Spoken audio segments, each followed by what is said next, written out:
Yes dear student, revision through question की series में आज का हमारा जो चैप्टर है वो है morphology of flowering plant. Morphology of flowering plant में जब आप देखते हैं तो देखिए this is the plant mustard normally मान लो आप इसके। तो ये जो प्लांट है इसमें आप देख रहे हैं एक शूट सिस्टम है और दूसरा रूट सिस्टम है। तो बहुत इंपॉर्टेंट क्वेश्चन जो बन सकता है बेटा वो बड से बन सकता है। What is the position of this bud, और इस बड को बोलते हैं क्या है, एक्सिलरी बड बोलते हैं। वो बड जो लीफ के एक्सिस में पाई जाती है एक्सिलरी बड होती है। देन एक अगला जो पॉइंट आता है, दीज आर द रूट। आपको पता ही है ये टैप रूट सिस्टम है जिसमें एक मेन रूट होती है, किससे डेवलप होती है, रेडिकल से। बहुत याद रखना, रेडिकल से डेवलप होने वाली जो रूट है वो मेन रूट होती है और यही टैप रूट सिस्टम की खास बात होती है। जबकि इधर जब आते हैं फाइब्रस रूट, देखो बहुत सारी रूट्स डेवलप हो रही है क्योंकि इसमें क्या होता है कि जो मेन रूट होती है वो शॉर्ट लिव्ड होती है और उसके बाद वहां से बहुत सारी फाइबर लाइक रूट्स निकल जाती हैं। तो ये भी बहुत इंपॉर्टेंट क्वेश्चन है। एडवेंटिशियस रूट में देखो बहुत इंपॉर्टेंट एग्जांपल मॉन्स्टेरा आपसे पूछा जा चुका है नीट में, तो इसको भी आपको याद रखना है। आगे बढ़ते हैं हम लोग। रूट के 3 जोन्स हैं, कौन कौन से बेटा? अगर हम स्टार्टिंग से शुरू करें तो मेरिस्टेमेटिक जोन हो गया, दूसरा इलोंगेशन हो गया और तीसरा मैच्योरेशन हो गया। यहाँ जो बहुत इंपॉर्टेंट क्वेश्चन आपसे नीट में पूछा गया है कि thimble like structure which protect root apex, उसे क्या कहते हैं? तो ये जो थिम्बल लाइक स्ट्रक्चर इसे रूट कैप कहते हैं। इसकी पोजीशन जो एपेक्स है इसकी पोजीशन क्या हो गई बेटा? तो हम जब इसकी पोजीशन की बात करते हैं तो चूंकि यहाँ रूट कैप है इसलिए ये हो गई है सब टर्मिनल, याद रखना। देन सेकंड क्वेश्चन बहुत इंपॉर्टेंट आता है कि रीजन ऑफ इलोंगेशन की क्या खास बात होती है? तो आपको पता है यहाँ पे वैक्यूलाइजेशन होता है, वैक्यूल डेवलप होता है, टर्जिडिटी होती है और इससे इलोंगेशन होता है। Third important question region of maturation का आता है जहां पे रूट हेयर डेवलप करते हैं। डिफरेंशिएशन जोन है, मैच्योरेशन जोन है। और ये जो रूट हेयर्स होते हैं यूनिसेलुलर होते हैं, क्या करते हैं? ये एब्जॉर्ब करते हैं वाटर एंड मिनरल्स को। बहुत इंपॉर्टेंट पॉइंट आता है यूनिसेलुलर रूट हेयर का। आइए देन लीव्स है। लीव्स में सबसे बड़ी बात स्टिप्यूल आता है, ध्यान दीजिए। ये बेस पर इस तरह से लीफ लाइक स्ट्रक्चर होते हैं, इसे स्टिप्यूल कहते हैं, जिसमें मिलता है that leaves are termed as stipulated leaf. Leaf में 3 पार्ट्स हैं, कौन कौन से? एक तो ये लीफ बेस हो गया, दूसरा पीटियोल हो गया और तीसरा लेमिना हो गया। आप जानते हैं ये 3 वेरी वेरी इंपॉर्टेंट पार्ट्स यहाँ पर आ रहे हैं। और इन जो ये लेमिना है यहाँ पर बहुत सारी वेन्स पाई जाती हैं और उसे हम वेनेशन बोलते हैं उनके अरेंजमेंट को। तो 2 तरह का आपको वेनेशन मिल रहा है, एक ये डाइकॉट में मिल रहा है और एक ये मोनोकॉट में मिल रहा है। डाइकॉट में जो वेनेशन है बेटा उसे क्या कहते हैं? रेटिकुलेट वेनेशन बोलते हैं। और मोनोकॉट में जो है वो पैरेलल वेनेशन होता है, ठीक है ना।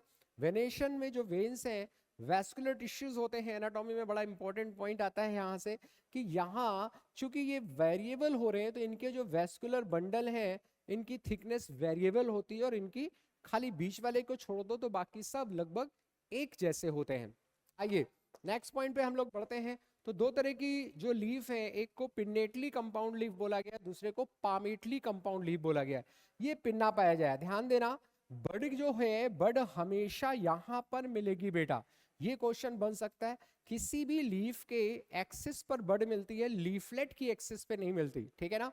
तो ये बहुत ही important neem and silk cotton very very important leaf है जो आपसे पूछी जा सकती है।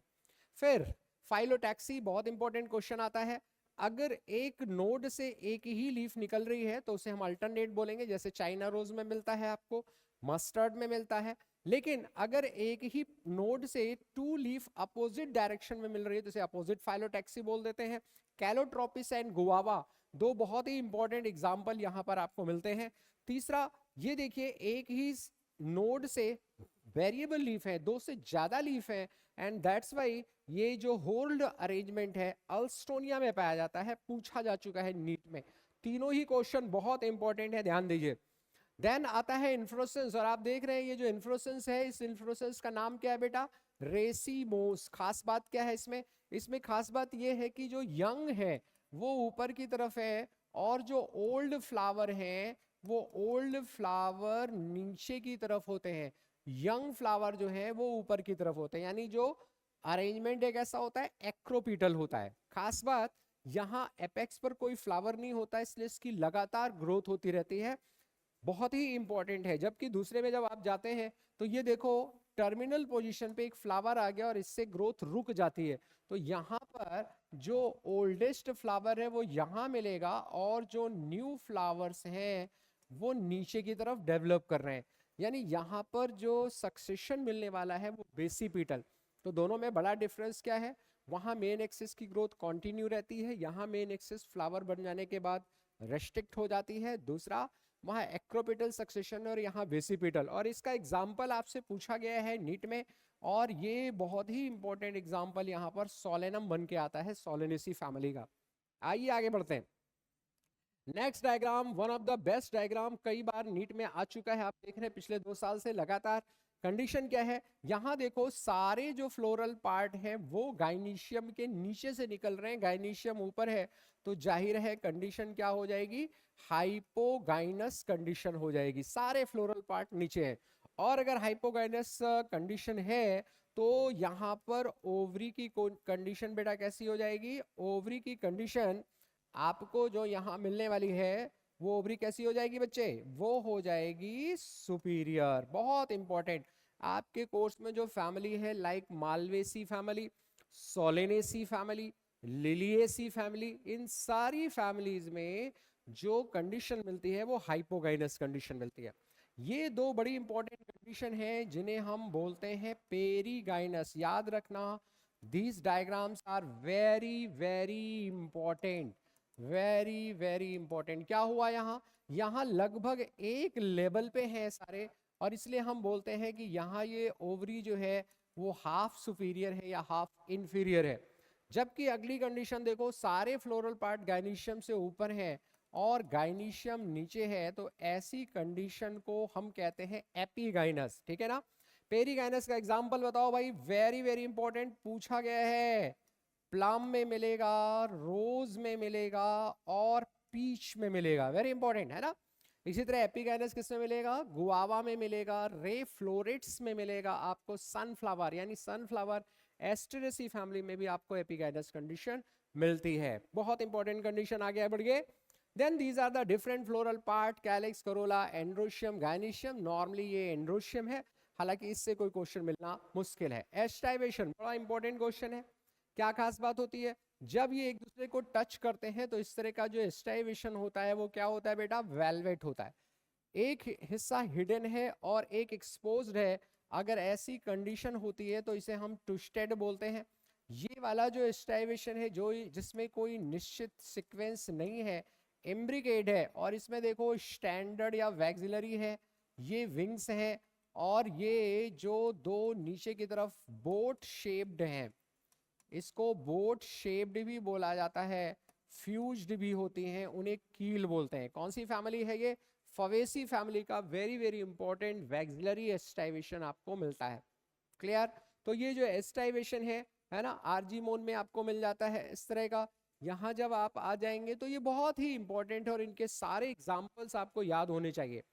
फिर वेरी इंपॉर्टेंट क्वेश्चन फिर से आ रहा है, प्लेसेंटेशन। यस, ये किस में मिलता है बच्चे, ये मिलता है पी में। एस्टाइवेशन का नाम, प्लेसेंटेशन का नाम बताओ, मार्जिनल प्लेसेंटेशन, मार्जिन पे लगे हुए।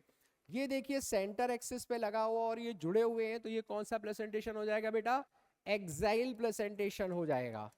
आपके कोर्स में जो फैमिली है, मालवेसी हो गई, सोलेनेसी हो गई, लिलिएसी हो गई, इन सब में यही पाया जाता है। ये देखिए यहाँ पर क्या है, यहाँ पैराइटल प्लेसेंटेशन, कौन सा प्लेसेंटेशन है बच्चे, ये पैराइटल प्लेसेंटेशन है। आर्जीमोन के अंदर आपको ये मिलने वाला है ना। मस्टर्ड के अंदर, क्रूसीफेरी फैमिली के अंदर आपको ये मिलता है। यहाँ क्या है देखो, ये सेंटर में है और इसका कनेक्शन नहीं है, तो इस तरह का जो ये केस है उसे हम लोग कहते हैं फ्री सेंट्रल। फ्री सेंट्रल का एग्जाम्पल क्या हो जाएगा, Dianthus and primrose, very very important. और this one is the again very important basal placentation. कौन सी फैमिली, एस्टीरेसी फैमिली। आपके कोर्स में जो फैमिली है एस्टीरेसी, बहुत ही इंपॉर्टेंट, ये आपको मिलने वाला है। क्लियर, चलो आगे बढ़ते हैं। अब आता है फ्रूट, तो ध्यान दीजिए फ्रूट बहुत ही इंपॉर्टेंट है। राइपेंड ओवरी फॉर्म फ्रूट आपको पता ही है। यहाँ पर जो एडिबल पार्ट है मैंगो के अंदर, आपको पता ही है, ये मैंगो है, इसमें एपिकार्प बाहर का छिलका बनाती है, मिजोकार्प फ्लैशी खाई जाती है, और एंडोकार्प वो होती है सीड के ऊपर, है ना। यहाँ पर एंडोकार्प जो है, इस नारियल के अंदर एंडोकार्प हो जाती है स्टोनी, यस। और ये जो एपिकार्प है ये तो ग्रीन कलर की होती है। मीजोकार्प की अगर बात करें हम इसमें, तो इसमें ये हो जाती है फाइब्रस, और इससे जो फाइबर मिलता है उसे क्या कहा जाता है, क्वायर।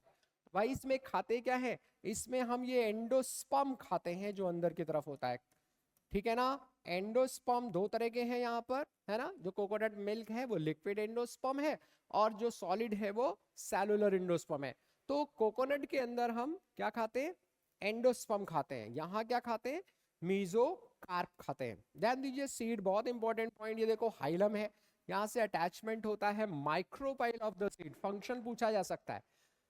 तो देखो ओव्यूल का जो माइक्रोपाइल है वो तो फर्टिलाइजेशन के काम आता है, वहां से पॉलन ट्यूब जाती है, यहाँ से क्या होगा, वाटर अंदर आएगा और मिनरल्स अंदर आएंगे, ये इंपॉर्टेंट काम हो सकता है। सीड कोट है, आपने देखा ही है, आउटर सीड कोट को क्या बोलते हैं, टेस्टा, इनर सीड कोट को क्या बोलते हैं, टैगमेन बोलते हैं। ये डाइकॉट का बड़ा ही इंपॉर्टेंट पॉइंट हो गया। आप देखते हैं नीचे रेडिकल, ऊपर प्लीम्यूल, और ये बीच में क्या हो गया, कॉटिलोडन। प्लीम्यूल और कॉटिलोडन के बीच का पार्ट रेडिकल, और इसके बीच का पार्ट क्या कहलाएगा बेटा, तो ये पार्ट कहलाता है एपिकोटाइल, और ये वाला जो पार्ट होता है इसको हम क्या कहते हैं, इसको कहते हैं हाइपोकोटाइल। तो याद रखना हमेशा, रेडिकल और कॉटिलोडन के बीच में हाइपोकोटाइल, कॉटिलोडन और प्लूम्यूल के बीच में एपिकोटाइल पाया जाता है डाइकॉट में। मोनोकॉट वेरी वेरी इंपॉर्टेंट, कल भी हमने डिस्कस किया था। एंडोस्पर्म 3n होता है, स्कूटेलम, यस, ये इसका लार्ज वन जो कॉटिलोडन है, ग्रास फैमिली का स्कूटेलम। एल्यूरोन लेयर होता है जिसमें एल्यूरोन ग्रेन्स पाए जाते हैं। देन दो बड़ी इंपॉर्टेंट बात आ रही है, कोलियोराइजा एंड कोलियोप्टाइल। क्या करेगा, कोलियोप्टाइल प्लूम्यूल को प्रोटेक्ट करने वाला है, और कोलियोराइजा रेडिकल को। रेडिकल से क्या बनता है, रूट सिस्टम बनता है, याद रखना। इससे जो फॉर्मेशन होता है वो है रूट सिस्टम, जबकि प्लूम्यूल से जो फॉर्मेशन है वो किसका होता है बेटा, शूट सिस्टम का फॉर्मेशन होता है। आइए आगे, फैमिली आ गई है, और फैमिली में देखो ये जो कंडीशन है एक्टिनोमॉर्फिक है, ये कंडीशन है जाइगोमॉर्फिक, केक 2+2 CX, ये 2+4, क्या कहते हैं इस कंडीशन को, इस कंडीशन को कहा जाता है टेट्राडाइनामस कंडीशन। किसमें मिलती है, क्रूसीफेरी फैमिली में, है ना। इसी तरह साल्विया के अंदर आपको 2+2 कंडीशन मिलती है। इन दोनों में ही वेरिएबल लेंथ के स्टेमन पाए जाते हैं।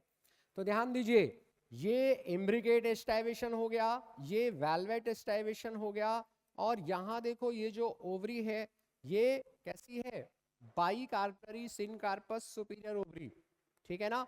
यहाँ इनिशियली यूनिलोकुलर होता है, बाद में एक रैप्लम बन जाने के कारण बाइलोकुलर हो जाता है। क्रूसीफेरी फैमिली का बहुत ही इंपॉर्टेंट पॉइंट है। This is the diagram of Solanaceae family, आप देख रहे हैं ये एक्साइल प्रेजेंटेशन है। इसके अंदर ये जो स्टेमन है पेटल से जुड़े हुए हैं, कंडीशन क्या कहलाती है बताओ, कंडीशन कहलाती है epipetalous condition. Yes, epipetalous condition इसका बहुत ही इंपॉर्टेंट पॉइंट है। क्लियर, बाकी सारी चीजें तो नॉर्मल हैं, ठीक है।